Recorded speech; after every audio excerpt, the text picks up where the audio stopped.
আজকে আমার এই ছোট্ট মাতৃভূমি যেই কোনো মুহূর্তে কাঁটাতারের প্রতিবেশী গিলে খেতে চায়। ওরা ভাবতেছে এটা বাতের একটা লোকমা, এটা বাতের এক লোকমা, মনে করতেছে এক লোকমা গিল্লা লাগবে। দোস্ত, জীবনের মূল্য দিয়ে, রক্তের মূল্য দিয়ে আজাদি হেফাজত করতে হবে। তোমরা দেখো, তোমরা খুনের বদলা দিয়ে, তাজা খুন দিয়ে আজাদি হেফাজত করতে হবে। পূর্বপুরুষের আজাদি, আর তোমরা মোবাইল টিপতে টিপতে আরামে থাকবা, হবে না বাবা। দুশ্মন প্রমাণ করে দিছে, দুশ্মন এটা দেখাই দিছে এই জন্য যে 33 বছরের তাগড়া জওয়ান, তাকে যেহেতু ফেলে দিছি, কাজেই পবিত্র খুনেই আজাদির হেফাজত করতে হবে। তোমরা বুঝতে শেখো। আমি বললাম বাবা, আমরা কেউই নিরাপদ না, ঠিক আছে, কিন্তু এটা মনে রাখতে হবে, তোমরা যদি এইভাবে গুনার মধ্যে ডুবে থাকো, অশ্লীলতার বেহায়াপনায় ডুবে থাকো, আল্লাহর জন্য জীবন দিবা কেমনে? আখিরাতের ভাবনা ভাববা কেমনে? গুনাহ তো তোমারে মনেই করতে দেয় না। তোমার মোবাইল, তোমার নারীর ছবি, একটা রাত পুরা চলে গেছে, তোমার জবান দিয়ে একটাবার আল্লাহ এই নামটা উচ্চারণ হয় না। আরে বজ্রসে, তোরে দিয়ে পৃথিবীর কি হবে, আখিরাতের কি হবে? তোরে দিয়ে দেশ পাবে কি, আখিরাত পাবে কি? তুমি তো অকর্মণ্য, অপদার্থ। তুমি তো একটা নারীর জন্য শেষ করে দিলা জীবন। একটা ছবি, একটা নর্তকী, একটা জিনা ব্যভিচারের দৃশ্য, আহা! সবচেয়ে বড় অভিশাপ যুবক, মনে রাখো। আমি বন্ধু খোলামেলা বলে গেলাম, আর যদি কোনোদিন বলতে না পারি, একবারই বললাম, প্রত্যেকটা কিশোর যুবক মনে রাখো, তোমরা যারা নারী ছবি দিবানিশি মোবাইলের অশ্লীল দৃশ্য দেখো, এই কোরআন হাতে বললাম, আগামী দিনে যদি আল্লাহ হায়াত দেয়, আর আল্লাহ যদি বিবাহের তৌফিক দেয়, স্বামী স্ত্রীর পবিত্র বন্ধনে যেই তৃপ্তি, যেই আরাম, যেই শান্তি, এই দুশ্চরিত্র লম্পট চরিত্রহীন তুমি পাবা না। দৈন্তার নয়কার না, আমি বললাম। সেদিন দেখবা তোমার বিবিও মনে করবে তে বেড়া অন্য বেডির লগে সম্পর্ক, তুমিও মনে করবা তাই বেডি মনে অন্য বেড়ার লগে সম্পর্ক। এই সন্দিহান যেই ফ্যামিলি, স্বামী স্ত্রীর মধ্যে সন্দেহ, খোদার কসম, ওই ফ্যামিলিতে জাহান্নামের আগুন জ্বলে। সারা পৃথিবীর সমস্ত নাজ ও নিয়ামত যদি এনে দেওয়া হয়, কিন্তু স্বামী স্ত্রীর এই অবিশ্বাস, এইটা আর পৃথিবীতে কোনোদিন কোনো কিছুতে আর সুখ দেয় না। আফসোস হবে এটা। ওই নারী বলবে, ওই মেয়ে বলবে, আমি ঠকছি, আমি এর চাইতে বালা বেড়াত ফাইতাম। ওই ছেলে আফসোস করবে, আমি ঠকছি, আমি মোবাইলে যেসব বেডি দেখছি, এই বেডি তো এর ধারে কাছে নেই।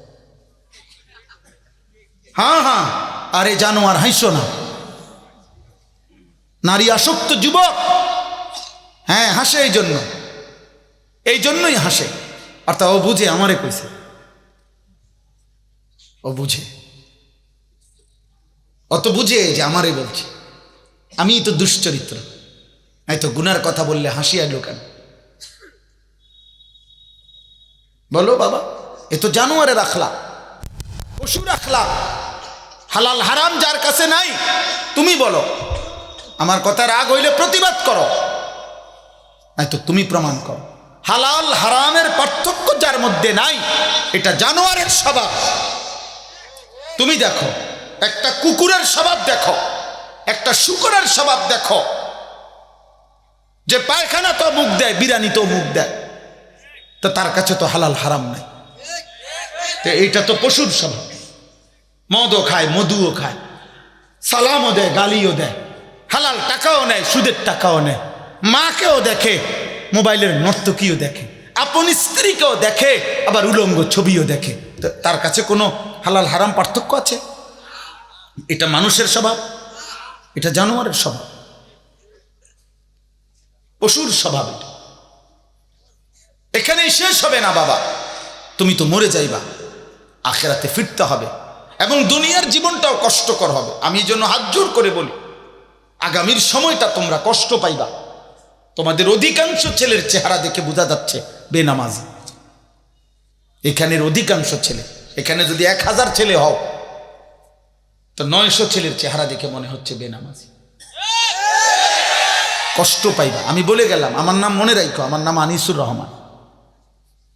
আজ না হয় কাল আমি চলে যাব পৃথিবী থেকে। কোন দুশ্মন হয়তো আমগরও এই পৃথিবী থেকে সরায় দিবে, তে কোনো সমস্যা। আমি বলছি সব সময়, আমার ছোট্ট বুঝ, গুলি করুক আর গুম করুক, হত্যা করুক আর খুন করুক, আর যাই করুক, যে যাই করুক, শেষ পর্যন্ত আমারে আমার রবের কাছেই তো ফেরত পাঠাবে। তো আর অসুবিধা কি? তিনি ইনসাফ করবেন, তিনি তোর জুলুম করবে না। খালাস, অসুবিধা কি? যেখান থেকেই যে আমারে ধাক্কা দোক আর লাথি দোক, তা আমারে তো শেষ পর্যন্ত ফিরাবে কার কাছে? আল্লাহর কাছে না। খালাস, আর সমস্যা কি? আর সমস্যা কি? আল্লাহ আমাদেরকে হেফাজত করেন। আলিফ লাম মিম, এটা কোরআনের মুজিজা। কোরআনুল কারীমের 29টি সূরার শুরুতে এরকম অক্ষর উল্লেখ করে আল্লাহ প্রমাণ করেছেন, কোরআন আমার বন্ধু মুহাম্মদের নিজের বানানো নয়, আমি আল্লাহর বানানো। আর এগুলোর অর্থ আমি আল্লাহ বলি নাই, আমার রাসূলকে কাউকে বলতে নিষেধ করেছি। অতএব পৃথিবীর কোনো কাফের বেঈমান যদি মনে করে যে কোরআন আমার বন্ধু মুহাম্মদের বানানো, তাহলে তারা এর অর্থ বলে দিক কি বুঝাইতে চাইছে, কেউ পারে নাই। অতএব প্রতিবার প্রমাণিত হয়েছে কোরআন আল্লাহর কালাম। আহাসিবান নাসু আন ইউতরাকু আন ইয়াকুলু আমান্না ওয়া হুম লা ইফতানুন। এই যে কথা শেষ, শোনো ভাই, বাবা সবাই শোনেন, আমিও শুনি, আপনারাও শোনেন, সবার জন্যই সম্বোধন। আল্লাহ বলেন, লোকেরা কি এই ভেবেছে, মানুষরা কি এই মনে করেছে যে তারা শুধু মুখে বলবে, কওল মানে জবানে বলা, তারা শুধু মুখে বলবে আমান্না, আমরা মুমিন, আমি ঈমানদার, আমি মুসলমান, এই কথা শুধু মুখে বলবে, আর ওয়া হুম লা ইফতানুন, আমি আল্লাহ কোনো পরীক্ষা না নিয়ে শুধু মুখের দাবিতেই আমি ছেড়ে দেব, জান্নাত দিয়ে দেব, এই কি ভেবেছে মানুষ? আল্লাহ জানতে চাইছে। কি চমৎকার কথা! আল্লাহ বলছে, কি ভেবেছো বান্দা? তুমি ভেবেছ দেখাইবা ভোটার আইডি কার্ডে ধর্ম ইসলাম, খালাস। জন্ম নিবন্ধন সনদে লেখা ধর্ম ইসলাম, খালাস। তুমি শুধু মুখে বলবা আমি মুসলমান, খালাস। এই বিড়ি মুখে, এই বিড়ি খাইতে খাইতে আমনে মুসলমান। 60 বছর বয়স, আপনি বইয়ে বইয়ে চা দোকানে, রঙিন টেলিভিশনে নর্তকীর নাচ দেখেন প্রতিদিন, আপনি মুসলমান। জান্নাত আপনি লেগে রেডি নাকি? আচ্ছা যাইয়ে নারী, আপনি কিতা মনে করছেন জান্নাত আপেল আর মালটা? হ্যাঁ, বনার চা দিয়া বিজয়ে খাওয়ান। আখেরাত কিতা বুটমুড়ি আর পেঁয়াজু। আল্লাহ তাআলা বলেন, ওয়ালাকাদ ফাতান্নাল্লাযীনা মিন ক্বাবলিহিম, আমি আল্লাহ প্রত্যেক যুগে, সেই আদম নূহ থেকে প্রতি জামানায় যারাই ঈমানের দাবি করেছে, ঈমান এনেছে, আমি আল্লাহ তাদের পরীক্ষা নিয়েছিলাম। কি নিয়েছিল বলেন? পরীক্ষা নিয়েছি, পরীক্ষা। আল্লাহ বলেন, পরীক্ষা না নিয়ে কোন ঈমানের দাবিদারকে আমি আল্লাহ ছেড়ে দেই নাই। ফালা ইয়ালামান্নাল্লাহুল্লাযীনা সাদাকু ওয়া লা ইয়ালামান্নাল কাযিবিন। আল্লাহ তাআলা বলেন, পরীক্ষা করে আমি আল্লাহ জেনে নিয়েছি ঈমানের দাবিতে কে সত্যবাদী আর কে মিথ্যাবাদী। পরীক্ষা দিতে, পরীক্ষাটা কি? এই দুনিয়ার পুরা হায়াত আল্লাহর ইবাদত, আল্লাহর হুকুম, এটাই পরীক্ষা। প্রতিবার নামাজের ওয়াক্ত, এটাই পরীক্ষা, আমি পড়ছি না ছেড়ে দিচ্ছি। প্রতিবার হালাল হারামের মুহূর্ত, পরীক্ষা, আমি আল্লাহর হুকুম পালন করছি নাকি অবাধ্যতা করছি। প্রতিবার নারী সামনে আসলে, মোবাইলে হোক আর রাস্তায় হোক, বাড়িতে হোক ঘরে হোক, পরীক্ষা, আমি কি দেখছি না চোখ নামাচ্ছি, খালাস। প্রতিবার টাকা সামনে আসলে পরীক্ষা, আমি কি হালাল নিচ্ছি না হারাম নিচ্ছি। খাবার সামনে আসলে পরীক্ষা, আমি কি হালাল খাচ্ছি না হারাম খাচ্ছি। সোজা কথা, মৃত্যু পর্যন্ত আমাদেরকে পরীক্ষা দিতে হবে। দুনিয়া দারুল মিহান, দুনিয়া দারুল ইমতিহান, দুনিয়া দারুল আমাল। দুনিয়া হচ্ছে পরীক্ষার ঘর, দুনিয়া হচ্ছে আমলের ঘর, দুনিয়া হচ্ছে মেহনতের ঘর। আখিরাত হলো দারুল জাযা, ফলাফলের ঘর, দারুল হিসাব, হিসাবের ঘর। মেহনত এখানে, হিসাব ওইখানে। আমাদের কিছুদিন আগে একজন বড় বুজুর্গ ইন্তেকাল করছেন, হযরত মাওলানা পীর জুলফিকার আহমদ নকশবন্দি রাহমাতুল্লাহি আলাইহি। এই মহান বুজুর্গ পৃথিবী বিখ্যাত মানুষ ছিলেন। হযরতের একটা বক্তব্যে উনি বলছিলেন যে এক মুমিনের জীবনের তিনটা, এক মুমিনের জীবন মৃত্যু পর্যন্ত মেহনত, ঈমান আমলের মেহনত, গুনাহ ছাড়ার মেহনত। মুমিনের কবর কিছুক্ষণের বিশ্রাম, মুমিনের জান্নাত চিরস্থায়ী আরাম। খালাস, মেহনত করবে দুনিয়ায়, বিশ্রাম করবে কবরে, আরাম করবে জান্নাত। আল্লাহ তাআলা আমাদেরকে তৌফিক দান করেন। আম হাসিবাল্লাযীনা ইয়ামালুনা সাইয়্যাতি আন ইয়াসবিকুনা সাআ মা ইয়াহকুমুন।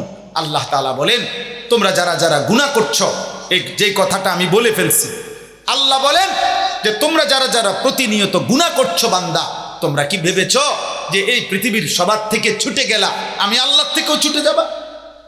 কথা বলে না, বলেন না। আল্লাহর থেকে ছুটা যায়? আল্লাহকে আড়াল করা যাবে? আল্লাহ থেকে বাদ দেওয়া যাবে? সাআ মা ইয়াহকুমুন। আল্লাহ বলে, যদি কেউ ভেবে থাকো যে আমি আল্লাহকে ডিঙ্গায় লাইবা, আমাকে আড়াল করবা, আমার থেকে লুকাইয়া যাইবা, তাহলে এটা তোমাদের ভুল সিদ্ধান্ত। আমি আল্লাহ থেকে এক জাররা, এক বিন্দু লুকাইতে পারব না। মান কানা ইয়ারজু লিকা আল্লাহি ফাইন্না আজালাল্লাহি লাআতিন।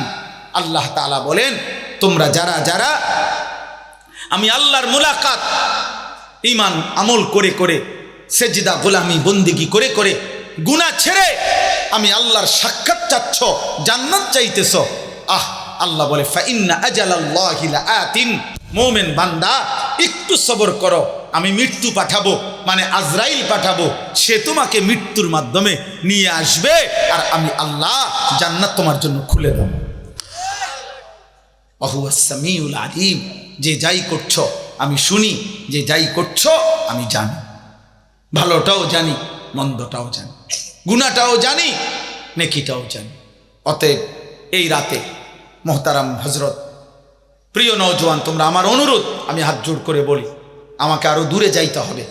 আমি মুসাফা করব না, আমারে ঠেলাঠেলি করলো, ধাক্কা ধাক্কি করলো, আমার মুসাফা করার মতো টাইম নাই, আমারে ধাক্কাইলে হবে না। আমি হাত জোড় করে বলি, একটা ছেলেও আমারে ডিস্টার্ব করো না, আমারে আমার গাড়ির কাছে যাইতে দাও।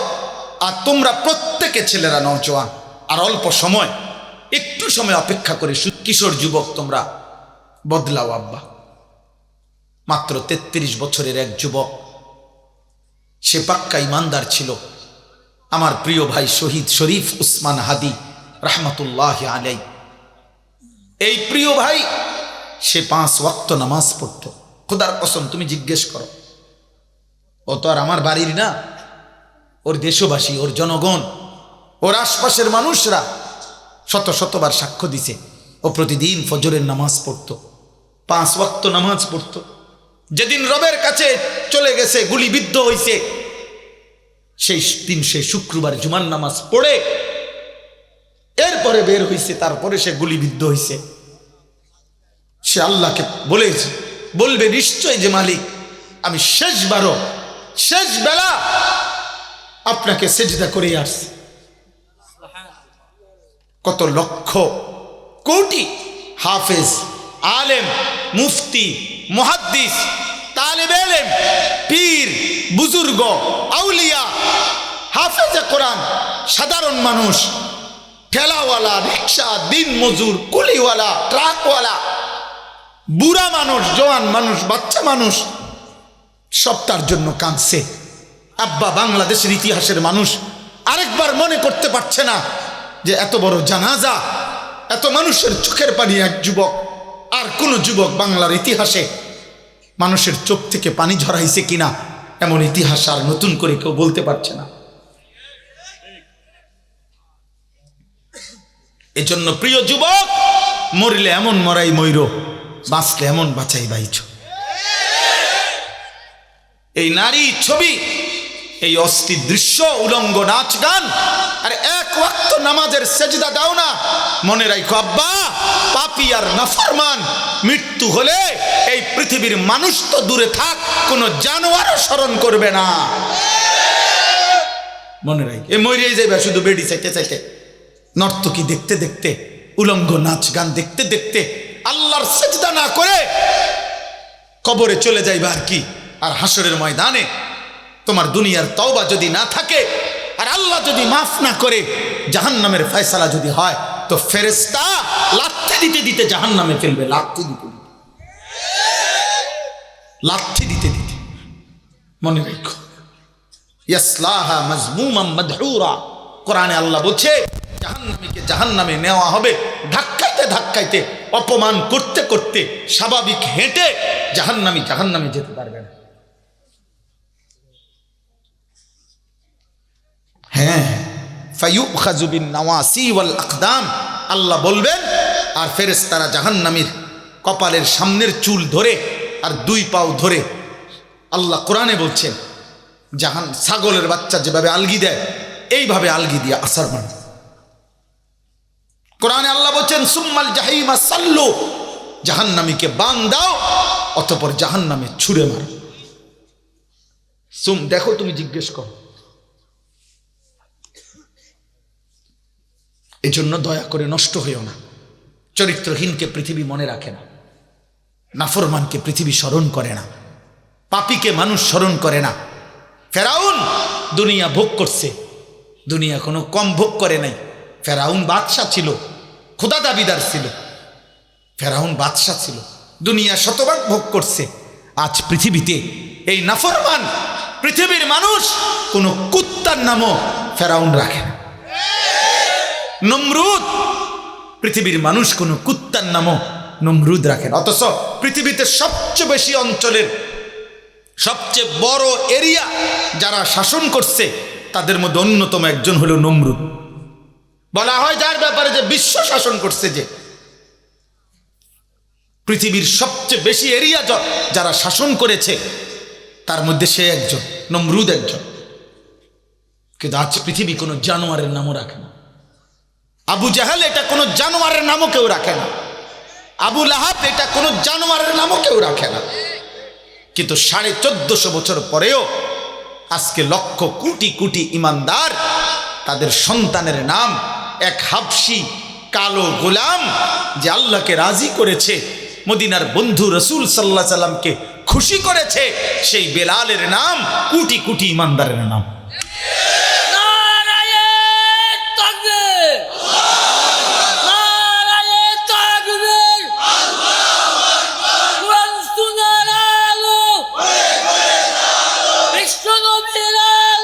অতএব এটা জরুরি বাবা। আমি নওজোয়ান, আমি তোমরা আসছো, আমি ধমক দিছি, ঠিক আছে, আমি শক্ত কথা বলছি বাপ, ঝগড়ার কারণে না। কারোর সাথে আমার ঝগড়া হয় নাই, আমি তোমাদের সাথে মারামারি করি নাই, তোমার সাথে আমার জমি নিয়ে কোনো বিভেদ নাই, রাজনৈতিক কোনো দ্বন্দ্ব নাই, কোনো কিছুতে কোনো দ্বন্দ্ব নাই তোমাদের সাথে। কলিজার সবটুকু দিয়ে প্রিয় নওজোয়ান, আমি তোমাদের কল্যাণ চাই, পরিবর্তন চাই, তোমরা ফিরে আসো আব্বা। হতে পারে মা বাপ, এই সমাজ, এই দেশ, এই জাতি কেউ তোমারে কিছু বললো না, কিন্তু তুমি আল্লাহর হাত থেকে ছুটবা কেন? ধরে নাও বাবা, তোমার 30 বছরে পৃথিবীর কেউ তোমারে সাহস করে নাই গুনাহ থেকে ফিরাইতে, কিছু বলতে। তুমি চুরি করে গেলা, জিনা করে গেলা, মদ খাইয়ে গেলা, জুয়া খেলে গেলা, তুমি উলঙ্গ ছবি আর নারী দেখতেই থাকলা, ঠিক আছে, কেউ পারে নাই তোমার লগে। ধরো তোমার মা পারলো না, বাবা পারলো না, এই সমাজের কেউ তোমারে কিছু বলার মতো সাহস রাখে না, ঠিক আছে আব্বা, কিন্তু আল্লাহর হাত থেকে, কবর থেকে বাঁচবা কেমনে? কোরআনুল কারীমের মধ্যে আল্লাহ বহু জায়গায় বলছে নাফরমানের মৃত্যু এটাই আযাব। মিন ক্বাবলি আন ইয়াতিয়াকুমুল আযাবু বাগতাতাও ওয়া আনতুম লা তাশউরুন। আল্লাহ বলছে আমার কোরআন অনুসরণ করো, আযাব আসার আগে আগে হঠাৎ। আর তাফসীরের মধ্যে আছে এই আযাব মানে হচ্ছে মৃত্যু। প্রত্যেক পাপী, খোদার কসম আব্বা, নাফরমান, তার মৃত্যুটাই যখন শুরু হবে, মৃত্যুর প্রথম মুহূর্ত থেকেই তার আযাব, মালাকুল মউত, জান কবজের কষ্ট আমরা তাফসিরে পড়ছি নূহ আলাইহিস সালামের একজন বংশধর 450 বছর যিনি পৃথিবীতে ছিলেন, 450 বছর পরে যিনি মারা গেছেন, তো 450 বছর ওনার চুল দাড়ি কোনোদিন সাদা হয় নাই, কালো ছিল। ওনারে ঈসা আলাইহিস সালাম কবর থেকে তুলছিলেন আল্লাহর কুদরতে, জিজ্ঞেস করছিলেন আপনার চুল দাড়ি সাদা হয়েছে কোন দিন? হযরত নূহ আলাইহিস সালামের বংশধর বলছে 450 বছর হে আল্লাহর নবী ঈসা আমার চুল দাড়ি সাদা ছিল না, কিন্তু মালাকুল মউত আজরাইল যখন জান কবজ করে, এই জান কবজের ওই মুহূর্তটা, ওই জান কবজের ওই 10 সেকেন্ড আমার 450 বছরের চুল দাড়ি সাদা বানায় ফেলছে, জান কবজের কষ্টে। এজন্য বন্ধু কষ্ট পাইবা, আজ না হোক কাল, হাসো কিংবা কাঁদো, তুমি মরে যাইবা। দুনিয়া তোমারকেও ছাড়তেই হবে, আমাকেও ছাড়তে হবে। কারো কান্নায় কারো মৃত্যু থামে না, কারো হাসিতেও কারো মৃত্যু থামে না, কারো আশীর্বাদেও কারো মৃত্যু থামে না, কারো বদদোয়াতেও কারো মৃত্যু থামে না, যথাসময়ে আসে। নাহলে আমরা তো সবাই দোয়া করছি, শহীদ শরীফ উসমান হাদি, তার জন্য আমরা দোয়া করিনি, অঝরে দোয়া করছি, ছটফট করে কাঁদছি। আমার শায়েখ আল্লামা মুফতি মুশতাকুর নবী কাসিমি হুজুরকে আমরা দেখছি একটা সপ্তাহ মনে যেন সারাক্ষণ ছটফট করছে, ভাত খাইতে বসেও কাঁদছে, সারাক্ষণ কাঁদছে, সবাই আমরা কাঁদছি, এখনো কাঁদি তার জন্য। তো কই আমরা কি তার মৃত্যু ঠেকাইতে পারছি? বলো ভাই। অতএব আমার কথা এতটুকুই, আজ না হোক কাল আমাদেরকে পৃথিবী ছাড়তে হবে, আমরা চলে যেতে হবে। আর ইমানের পরীক্ষা না দিয়ে শুধু মুসলিম পরিচয় দিলে আমাদের আখেরাতে আল্লাহ জান্নাত দেবে না, ছাড়বে না। আব্বা ভোটার আইডি কার্ড দেখাইলে হবে না, পাসপোর্ট দেখাইলে হবে না, জন্ম নিবন্ধন সনদ দেখাইলে হবে না, যে ধর্ম ইসলাম লেখা আছে দেখেন, অথবা মুখে বললাম মুসলমান, হবে না রে আব্বা। এই কথাটাই এখানে, আমার কথা এটাই শেষ। আমি 5টা আয়াত পড়ছি, এবার শুধু তর্জমা বলি, এই তর্জমা বললেই আমার কথা শেষ। আল্লাহ তাআলা বলেন সূরা আনকাবুত, কোরআনুল কারীমের 20 নম্বর পারা 29 নম্বর সূরা, সূরা আনকাবুতের প্রথম 5 আয়াত আমি তেলাওয়াত করেছি। এই আর 5টা মিনিট সবাই মনোযোগ দিয়ে তর্জমা শুনে, এরপর ইনশাআল্লাহ আমাদের পরম শ্রদ্ধেয় অনেক হযরত উলামায়ে কেরাম, বিশেষ করে হযরত মাওলানা লুকমান সাদি সাহেব দামাত বারাকাতুহুমুল আলিয়া সহ বুজুর্গ উলামারা কথা বলবেন। প্রিয় ভাই নওজোয়ান, আবারও বলি উঠাউঠি করো না, উঠাউঠি করো না। আবারও বলি, এটা আমিও বলি, ব্যক্তি বিশেষের জন্য দৌড়াইও না, আল্লাহর দিকে ফেরো, কোরআনের দিকে ফেরো, তোমার জীবনের পরিবর্তন কামনা করো। তুমি আমার জনপ্রিয়তায় দৌড়াইও না, অমুকের জনপ্রিয়তায় দৌড়াইও না, কোনো বক্তার জনপ্রিয়তায় দৌড়াইও। বক্তার লগে ছবি উড়াইলে বক্তার গুনাহ মাফ হইতো না, তোমার গুনাহ মাফ হইতো না। হুদা, এটা ধোকা, ধোকা, ধোকা বেটা। তুমি এক ওয়াক্ত নামাজ পড়ছো না, আমার লগে মুসাফা করলে তোমার কবর রাজা মাফ। হ্যাঁ, বুতে কি লাইছে? হ্যাঁ, আপনারে বুতে কি লাইছে? আখেরাত আপনি এটা মামুলি মনে করছেন, মস্কারি, খামখেয়ালি আপনি ভাবছেন এটা। হ্যাঁ, আমি বেহেশতের থেকে আসছি, আমি তো ক্যান্টনমেন্ট থেকে আসছি। আমি কি বেহেশতের থেকে আসছি? কথা বলে না কেন? আমি হাসরের ময়দান থেকে আসছি। তাইলে তাইলে আমার কাছে কোনো জান্নাতের সার্টিফিকেট আসছে? তাইলে আখেরাত সবার জন্য, আমাকেও হিসাব দিতে হবে, আপনাদেরকেও দিতে হবে, দিতে হবে কি না বলে? তাহলে সমস্ত ছেলে তোমাদেরকে বলি, মনোযোগ দিয়ে বসো, উলামায়ে কেরামের কথা শোনো, দোয়া করো, চোখের এক ফোঁটা পানি ফেলতে পারো কিনা দেখো, আরেকবার ঘুরে দাঁড়াও, আরেকবার ভাবো, এমন সুন্দর হায়াত নষ্ট করো না, নষ্ট করো না আব্বা। আজ বড় ক্রান্তিকাল, আজ বড় ক্রান্তিকাল।